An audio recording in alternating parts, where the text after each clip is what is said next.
Bueno, como siempre, el principal objetivo de esta plataforma comunicacional es la orientación, que es uno de los eslabones esenciales del periodismo. Doctor, el tema este de la prótesis, ah, Bueno, ¿qué hay con todo esto? las prótesis de las articulaciones, Sí. básicamente cadera, rodilla, hombro, son las que más utilizamos y sobre todo en los últimos 3 años se ha sobredimensionado la cantidad de prótesis de rodilla con relación a cadera. Generalmente lo que se hace es que se sustituye, en el caso de la rodilla, el extremo distal del fémur y el extremo proximal de la tibia, que conforman la articulación, conjuntamente con la rótula o patela. Y generalmente se realiza en pacientes que tienen daño articular, que se desgaste el cartílago articular, generalmente por encima de los 60, 65 años en adelante. En los casos de pacientes jóvenes es porque ocurren accidentes donde ha habido fracturas alrededor de la articulación o dentro de la articulación donde se daña el cartílago y entonces el paciente hace una artrosis postraumática a temprana edad. Ya con la ingeniería y la biomecánica de esas prótesis ya se están colocando prótesis en pacientes jóvenes por debajo de los 55 años de edad con muy buenos resultados. Se limita un poco lo que son los deportes de contacto, pero te le garantiza poner al paciente a caminar sin dolor, que puede montar bicicleta, puede ejercitarse caminando, puede nadar. Sí lo va a limitar con relación a lo que son deportes como el baloncesto, como el béisbol, pero puede jugar al golf y usted lo va a hacer una persona útil que va a desempeñar labores tanto deportivas de poco contacto, pero también va a poder movilizarse sin dolor. En el caso de la cadera ocurre también lo mismo, se daña la articulación, ya sea por una artrosis, que no es más que el envejecimiento normal de una articulación, y en los casos de fracturas periarticulares se daña el cartílago, se hace una artrosis postraumática a temprana edad y ocurre lo mismo. En este caso se cambia todo lo que es la parte del acetábulo, del hueso coxal, y la parte proximal del fémur, la cabeza femoral, se sustituye y se coloca en prótesis, en este caso de titanio, con revestimiento y tornillo en la parte acetabular, y entonces se coloca un inserto de plástico súper trenzado que va a permitir que la persona pueda deambular y caminar sin dolor. Yo tengo pacientes que tienen prótesis en las dos caderas que gracias a Dios andan con muy buena movilidad, que juegan golf, montan bicicleta, y eso le ha permitido mejorar sus condiciones de vida y no tener que depender de una muleta o estar prácticamente anquilosado en una silla de ruedas. Pero hemos visto que se limitan, dependiendo a veces el clima, la temperatura, a veces cuando está nublado se recogen porque tienen Esos son mitos, porque luego no sucede así. Pero sencillamente... Pero da dolor realmente, duele. Sí, en algunos casos hasta que se adapta el paciente al material que tiene puesto, que generalmente son de titanio o de acero quirúrgico, pero después que se adapta el paciente eso pasa. En los casos de las prótesis, dependiendo la edad, mientras más joven es el paciente, entonces utiliza prótesis más sofisticadas, más costosas, mientras que los pacientes que tienen mayor edad, entonces usan prótesis iguales, pero de menor costo, porque todo va a depender la vida media que la vaya a tener. Generalmente en los casos de rodilla, esas prótesis deben de durar de 7 a 10 años, en los casos de cadera deben durar entre 10 a 15 años. Claro, eso no es un patrón que tiene que ser así. Hay pacientes que andan por ahí con prótesis de hace 50 años que fueron operados en el Hospital Gautier por el doctor Mejía Feliu, que gracias a Dios andan caminando con prótesis con sobrevida de 50, 55 años. Y no han tenido que tocarse. Dos lesiones incluso que la hemos presenciado en diferentes jugadores. Ha ocurrido en el caso de la NBA, Paul George, que es incluso también en la selección dominicana, una vez en un torneo creo olímpico o preolímpico, la lesión de la tibia, o sea que es como que se le despega, prácticamente se le desprende la pierna. En el caso, si mal no recuerdo, el caso de Edgar Sosa. Edgar Sosa, sí. El playmaker de nuestra selección nacional, Edgar, va en un movimiento hacia el aro y lamentablemente cuando cae sobre el pie de otro atleta y sencillamente se trancó el pie y el cuerpo giró, hizo una fractura. a nivel del tercio medio condistal de la tibia. En ese entonces lo que se hizo fue, se le colocó un fijador y se trajo al país, y aquí en la Plaza de la Salud, el doctor Carlos Andrés Coradín y Anderson Mejía le colocaron un clavo endomedular, que entraron a través de una incisión de la rodilla, no tuvieron que abrir el foco de fractura, se le colocó un clavo endomedular bloqueado, y Edgar a los 8 meses ya estaba en cancha, empezando a rehabilitarse, o sea, ya a reentrenarse como jugador para seguir en su vida cotidiana. Y en este momento él está jugando en las ligas, me parece, europeas, con su clavo sin ningún problema. Asimismo, también hemos visto casos del talón de Aquiles, porque esa lesión... Se puede romper en la inserción del tendón de Aquiles, se puede desgarrar en el extremo distal el tendón de Aquiles. Eso fue una lesión, un caso clásico, le pasó a David Ortiz. A Juan Francisco también. Juan Francisco también perdió un año. Generalmente lo que se hace es que se repara, se hace un abordaje posterior y se puede reparar, y el paciente en unos 6, 7 meses ya puede empezar a prepararse para volver a una vida competitiva sin ningún problema.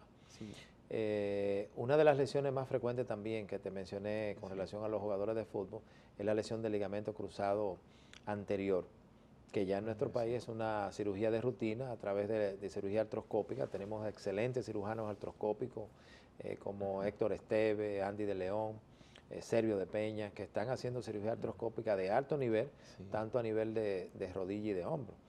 Te puedo mencionar, por ejemplo, un gran amigo, a Pedro Guerrero, que le hicimos una reparación completa de todo el hombro. Ya Pedro, un atleta profesional retirado, pero tenía una lesión importante a nivel del hombro, con un dolor importante. Y sencillamente le hicimos una cirugía artroscópica, el doctor Héctor Esteves, yo y el doctor Santiago Jacín en la UCE. Y básicamente se le hizo una reparación completa de todo lo que eran los ligamentos del hombro y del manguito de los rotadores. Y precisamente lo mandamos a reposo para empezar el proceso de rehabilitación a las 3 semanas. ¿Qué pasa? Que las Estrellas Orientales habían invitado a Pedro a hacer el lanzamiento de honor, y él se le olvidó que no podía utilizar el brazo porque apenas tenía 15 días de operado. Y para nosotros fue casi jalarnos los moños cuando vemos el video. Digo, pero ese Pedro que va a tirar la primera bola, y Pedro acoge y tira la primera bola. O sea, que no fue como dicen inmediatamente, en nuestro pueblo, de que una cosita... No, él la tiró. Y entonces, yo que estaba viendo precisamente el juego por televisión, desde que veo que él termina, llamo a la esposa, que es mi amiga, y le digo, mira, ¿dónde está Pedro? Y dice, no, él está tirando la primera bola, pero no se supone que él no puede usar el brazo en 3 semanas. Dice, no, él está tan bien que se le olvidó eso. Y al mismo Pedro también le pusimos una prótesis total de rodilla. Recuerdo que cuando él fue a visitarnos, él me llamó estando en Los Ángeles, me dice, mira, yo ya no soporto más el dolor. Le digo, ven, vamos a verte. Y entonces cuando él va a visitar, me dice, el problema es el siguiente, en 30 días yo tengo que estar en México, que me nombraron manager de un equipo, y yo no puedo estar parado porque no aguanto el dolor. Le digo, bueno, vamos a operarte mañana. Le pusimos una prótesis de rodilla, se fue, y él se rehabilitaba junto con el trainer del equipo que él estaba dirigiendo en México, y me mandaba los videos de cómo iba, y él dirigió su temporada completa. De hecho, fue campeón en su primera experiencia como manager, y precisamente esas dos anécdotas con Pedro, de que no había salido del quirófano cuando ya estaba dando brinco en el estadio. ¿Es posible determinar con tiempo, en el caso de un atleta, por decir un pitcher, decirle, bueno, tú estás tirando de una forma no adecuada en base a un estudio, eso puede llevarte a una lesión, te vas a lesionar por esta forma que estás haciendo? Sí, ya la mayoría de los equipos profesionales, como te decía, tienen, aparte del trainer, aparte del responsable que tiene que ver con el cuerpo de lanzadores, que están visualizando si tienen que cambiar algo en la mecánica, porque entiende que esa mecánica está haciendo un sobreesfuerzo para lanzar y le puede provocar una lesión, y entonces ellos empiezan a tratar de cambiarle la posición, de soltar la pelota, si tiene que soltarla a 3/4, si tiene que bajar más la mano, y eso ayuda, básicamente. A algunos no les gusta que le cambien la mecánica porque entienden que disminuye la velocidad o disminuye la fortaleza de la curva. Pero sí, se le da mucho seguimiento, ya prácticamente la tecnología permite Y fíjate que ahora mismo ya los mismos lanzadores están viendo constantemente videos de ellos mismos para saber dónde están fallando y qué pueden modificar precisamente para prevenir una lesión, ya que hay mucho dinero invertido en esos brazos. Entonces, eso es parte de la protección que antes no se tenía. Doctor, con este tema de las terapias, por ejemplo, en mi caso particular, que tengo poco puente, digamos que pie plano, y a veces me desbalanceo caminando. Correcto. ¿Cómo tratar esto? Y el asunto bueno, de la postura. Exactamente. Okay, Mira, con relación a los pies planos, eso es un mito. El atleta, aún teniendo pies planos, puede ser exitoso sin ningún inconveniente, no tiene nada que ver con que tenga pies planos. Sí. De hecho, la mayoría de los zapatos modernos, tipo tenis, el calzado para atleta, ya viene con una corrección precisamente para que le permita tener una almohadilla a nivel de lo que sería la parte del puente. O sea que solamente si en caso pudiese tener un dolor, que entonces ya conlleva que el paciente vaya a una consulta con el ortopeda y el ortopeda decida si tiene que mandar a preparar una plantilla especial. Ya hay estudios como la podografía, que es tú colocas al paciente encima de un espacio y la computadora te dice dónde está la mayor sobrecarga, y entonces se le hace una plantilla precisamente para compensar, balancear. Es como cuando tú llevas el vehículo a cambiar las gomas, precisamente se hace eso mismo, inclusive se le manda a hacer un calzado especial en el caso de algunos atletas. En el caso de la persona común, entonces se le hace una plantilla para que su caminar, su día cotidiano no le implique más dolor.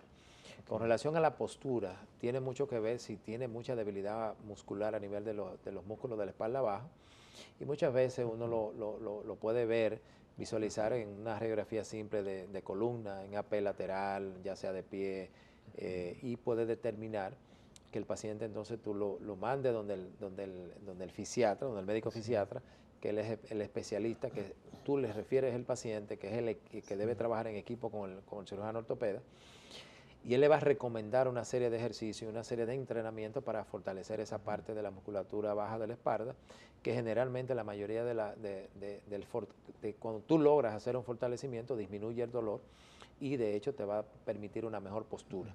La mayoría de veces es por debilidad muscular de esos grupos musculares. Hay una corriente médica que dice que no es necesario el tema de las botas, o sea, que está descartado. Mira, ¿Eso es así realmente? ¿Por qué hay esa contradicción entre dos? Eso va a depender de la escuela donde se forma el cirujano ortopeda. Que la descartan por completo, dicen que eso ha variado bastante. Por ejemplo, donde yo hice la parte de la ortopedia infantil, que es el Hospital Ortopédico Infantil de Caracas, Venezuela, que es un centro de referencia nacional en Venezuela, al principio se basaba mucho en el uso de las botas, pero ya la teoría ha determinado que las correcciones van a venir espontáneamente.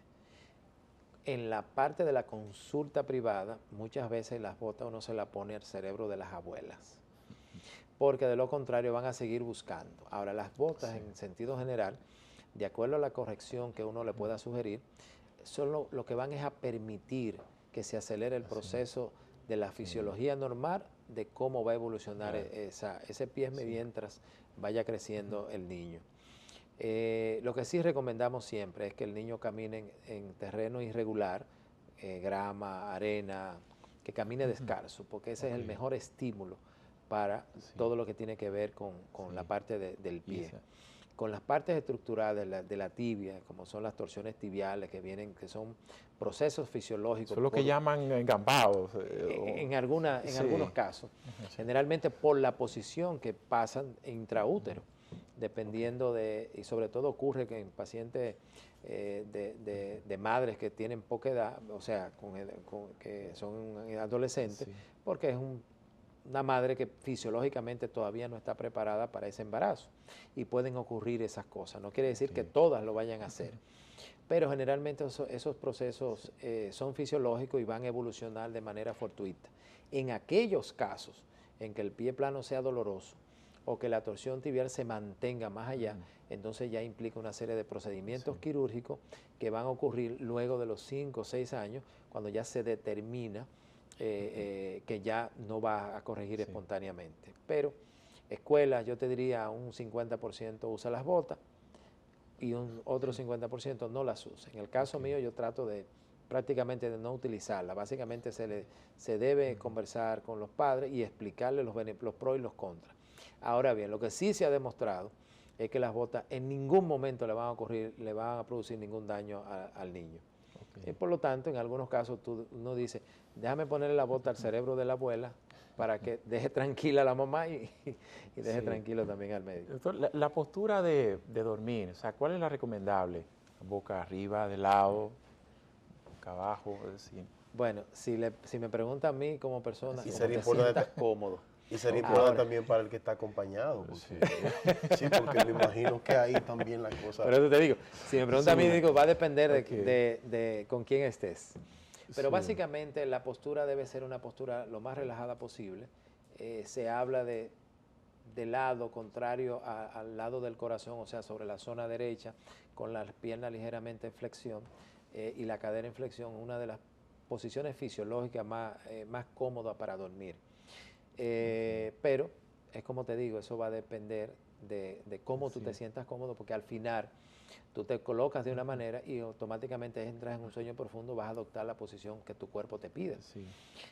Lo que sí debemos es tratar de cambiar la parte de arriba de la cama, generalmente rotarla en diferentes posiciones cada X tiempo para que no se hunda y te produzca entonces ya lesiones por postura a nivel de la columna y hasta inclusive del cuello. Así, el periodo, en el caso de un atleta, un pitcher calienta cada cierto tiempo, un pitcher se toma un descanso de 5 días. ¿Eso es una política simplemente de una liga o es algún estudio científico que determina? Eso está basado en estudios científicos, inclusive hay un libro de, no tengo el nombre ahora mismo en la mente, que se llama El Lanzador.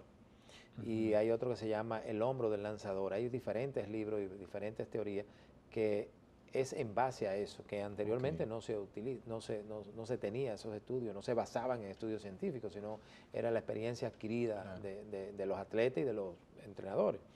Ahora no, ya todo está basado en estudios científicos y te va a permitir proteger más a esos lanzadores.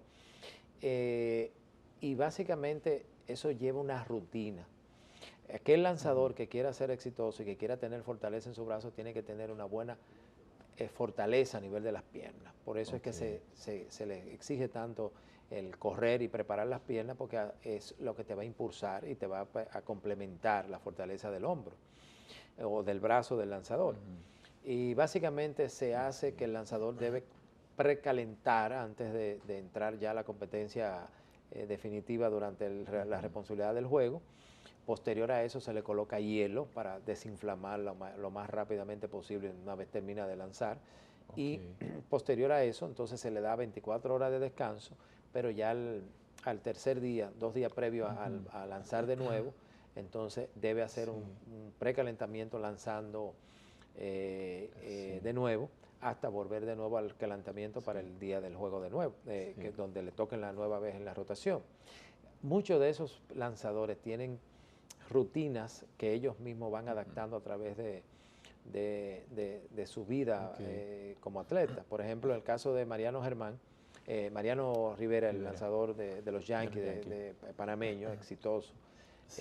Mariano calentaba, entrenaba de una manera muy particular, y era que él se iba, mientras los bateadores estaban bateando en las prácticas, él se iba a coger rodados, a coger fly al outfield.